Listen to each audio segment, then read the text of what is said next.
Good afternoon, everybody. Um, I just wanted to make this the video to kind of walk you through the course. The course started, of course, on September 2nd, and we are now September 20th. So a couple of weeks in, and I do this intentionally just because there's always a percentage of students that drop within the first week to 2 weeks. And so I wanted to give everyone a little bit of time just to figure out if they were going to stay in the course or if they were going to move on to something else. So my name is Kevin Young. I'm the instructor for the course, and this is, of course, Introduction to Intercultural Leadership. And I think over the next couple of months, you're going to learn a tremendous amount of information on not only leadership, but also within a intercultural setting, and specifically with a very strong focus on reconciliation, and in Canada, of course. So what I'm going to do is I'm just going to share my screen. If I can just find the setting here. I think they may have. There we go. Okay, so what you should be able to see now is the course homepage. And you can see the title, Introduction to Intercultural Leadership. And as I scroll down a little bit, you'll see the news forum, the social forum, and then you see these tiles. And you've got week 1, week 2, et cetera, to week 13. So by now, each of you would have presumably explored these tiles. When you click on week 1, you can see the course outline, introductions for students, the Truth and Reconciliation Commission's 94 calls to action, a little thing called APA, which is also known as American Psychological Association. It's how well, it's a guide. It's a guide to professional writing. There's a grading rubric, and then there's also a very, very brief biography on myself. So, out of these documents here, the course outline is really, really, really important. So, I'm going to click that. I'm going to open this up, and I'm just waiting. And here we go. Please move this away. Let's see here. Okay. Sometimes Zoom can be a little weird. Okay. Now, give me a second because it says my screen sharing is paused, and I definitely don't want that. So I'm just going to go back, find that Word document, and there we go. Okay. So now you should be able, in theory, to see the course outline. And this is a completely 100% online class. There are no virtual or in-person sessions whatsoever. When you want to reach out to me, you reach out to me. 7 days a week, I'm available. You send me an email, and you can either ask a question or what have you in an email, or if you want to meet with me over Zoom, yeah, we can do that as well. So the textbook, there's only one. The textbook for this course is called Our Shared Future, Windows into Canada's Reconciliation Journey. Interestingly enough, it comes out of Manitoba, which is exactly where I am. I'm in Winnipeg, Manitoba. It's a fantastic book, founded a couple of years ago, and students have really enjoyed reading it. We have the course objective, so a little bit of information on what's involved in this course, and the format. Which you take a look at. I'm sure you already have. The learning objectives for the course. We have some information on guidelines. So no plagiarism, no cheating. It's not worth it. If you get caught, I have to report you to the university, and then they do an investigation. I mean, it's just absolutely not worth it. Do not use artificial intelligence. Do not use someone else to write your papers. You're really only cheating yourself if you do that. There is this little comment about late assignments. So submit your assignments on time or submit them early, but don't submit them late, because if you submit them late, you lose 10% for every day late. If you know you're going to be submitting something late, reach out to me beforehand just to let me know. It always looks better if you do that than reaching out to me a week later and saying, "Oh, sorry, I didn't submit this on time." So, and you don't want to lose marks just because you submitted something late, right? So do your best to submit on time. We continue going down. And here, the assessment grading section, there are 2 reflection papers, 1 proposal, 1 plan, a leadership portfolio, which puts all of those assignments together, which totals 100%. And then there's this little section on each. These are not the detailed instructions for how to write these assignments. This is just a brief overview of what the reflection paper is, of what the proposal is, of what the plan is, and the leadership portfolio. There is this section here. This is extremely important. This is one of those courses where you need to submit all 5 assignments. And if you don't, you you get an NP, not passed. Um, so you really, really want to make sure you submit all 5. Do not forget. There was a student in last term, I think, or the term before, and she submitted all the assignments, but she forgot to submit the portfolio by the deadline, and I had to submit final grades, and it was too late, and I had to give her an NP, and obviously you can understand she was not very happy about that.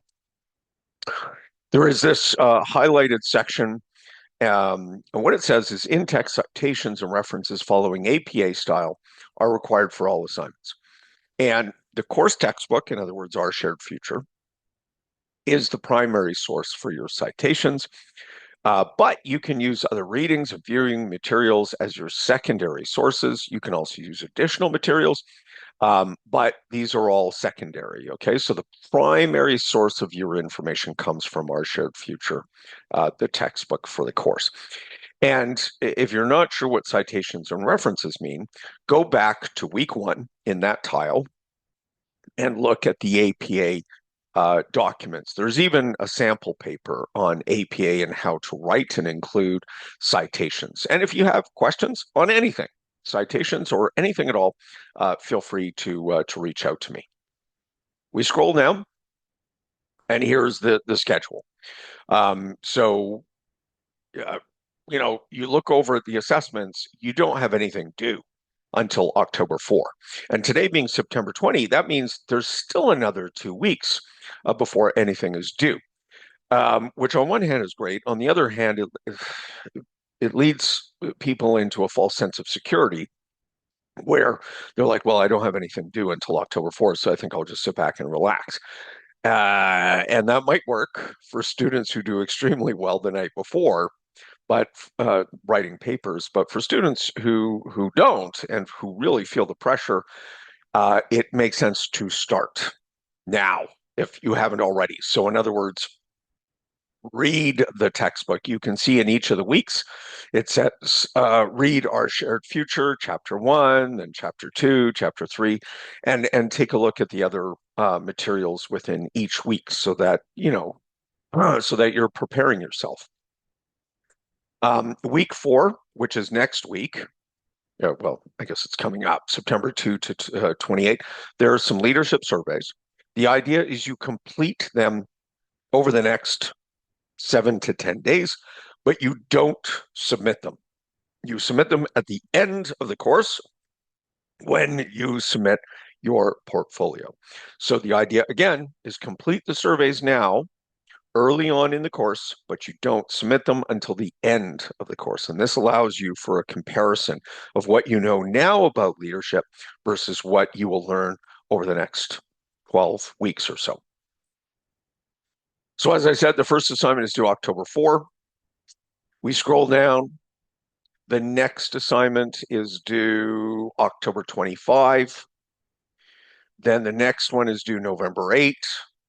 The following is November 22nd. And finally, the portfolio is due December 13.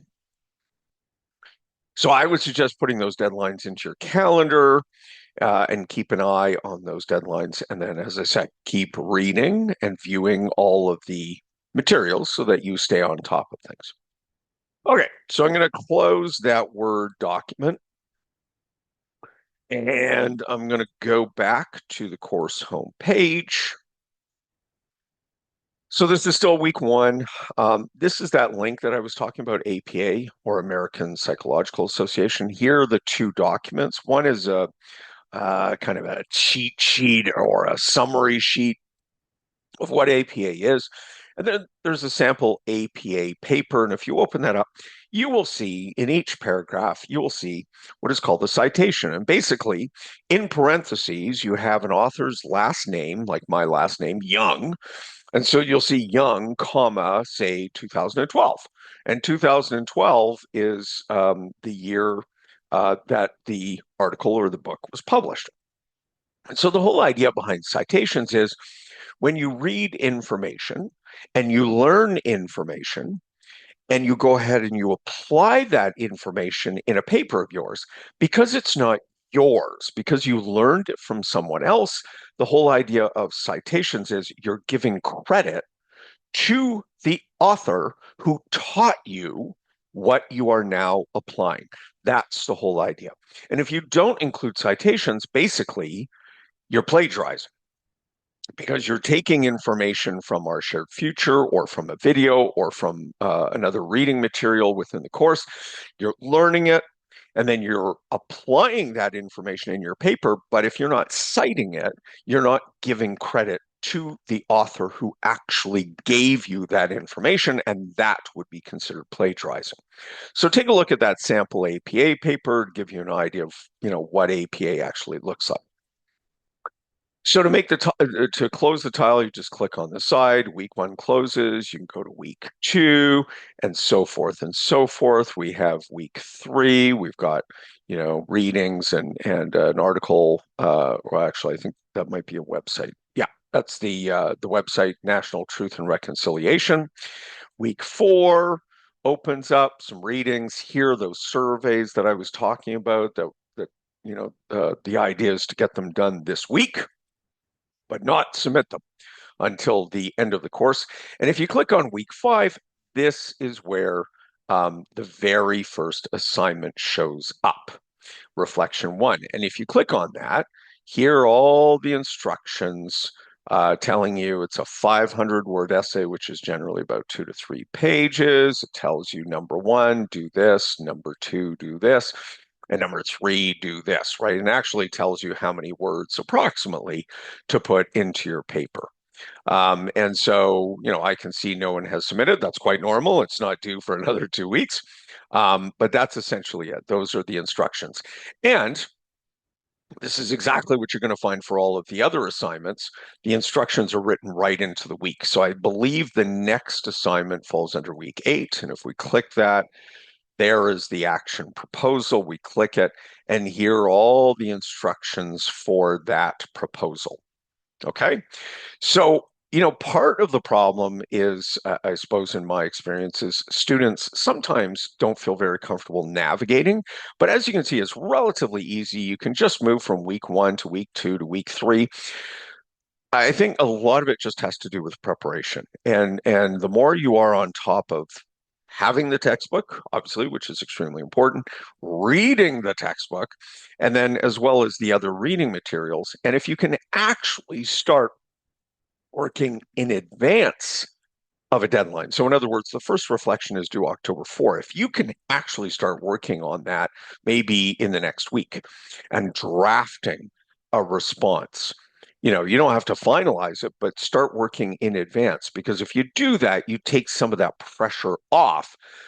If what you do is you wait until the night before or something like that, which I know what that's like. I used to be a student. I did that to myself. It causes a lot of stress. If you can avoid it, it's a good idea, right? So if you can actually start working in advance of deadlines and start preparing things, it's a really good idea to do. So that's essentially what I wanted to show you is those navigation pieces, the course outline, the course schedule, which tells you what you're supposed to do, And of course, the assignment deadlines. Remember, there's a total of five assignments, two reflections, the reconciliation proposal, the reconciliation action, and then the portfolio. And the proposal and the action are similar. The reconciliation proposal and the reconciliation action, they are similar. You would, in most cases, use the same idea, but a proposal is just throwing the idea out at a very high level. Whereas the action plan goes into far more detail. And that's really the key difference between the two. So, if you think of if you're planning a trip and you're thinking next year, you want to go to Europe, and you're thinking, yeah, next March, we want to visit France, for example. And we'll probably take, I don't know, Air Canada, and we'll pop into Toronto, and then we'll land in Paris. We'll stay there for 2 weeks, and it'll be lots of fun. Well, that's kind of a proposal.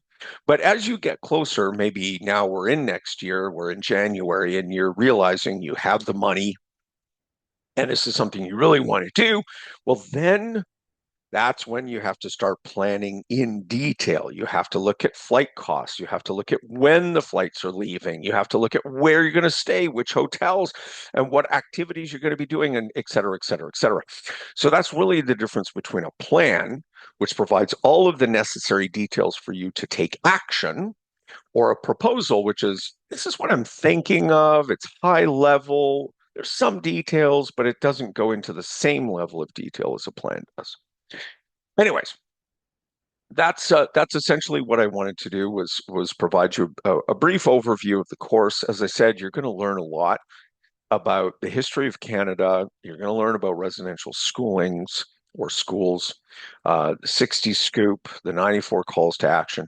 You're going to learn about things, and some of which you already have just in the last couple of weeks. But these are things that I never learned going to school, and you may not have as well.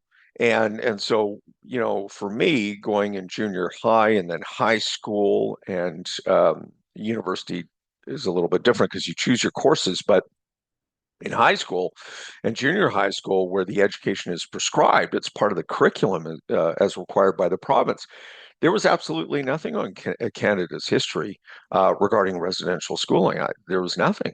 And so having a course like this to educate us on what the Canadian government did with the assistance of the RCMP and going into homes and apprehending children, and putting them into residential schools along with the assistance of various churches, it is an atrocity. And it is very, very important for all Canadians to be very aware of what our history is, what our true history is. So I hope that all of you learn a great deal from this course. As I said, I'm available 7 days a week, so you can reach out to me whenever with questions. What I do advise always is read in advance, right? Instead of waiting until week 5 to actually open up week 5 and see what's due, and then reach out to me the day before and say, hey, this reflection is due tomorrow, and I'm not really sure. I mean, I will respond when I get the email, but it's much better to read ahead and figure out your questions in advance so you can get a hold of me, so then you can start working on the materials. Anyways, that's it for now. I hope you're having a good weekend. And again, please reach out at any point if you have any questions about the course. I'm always available, and I look forward to hearing from you when you have time, and if you're interested in reaching out. Okay, I'm going to stop sharing the page, and wish you all the best in the course, and look forward to speaking with some of you if you want to reach out and have a question. All right, bye for now.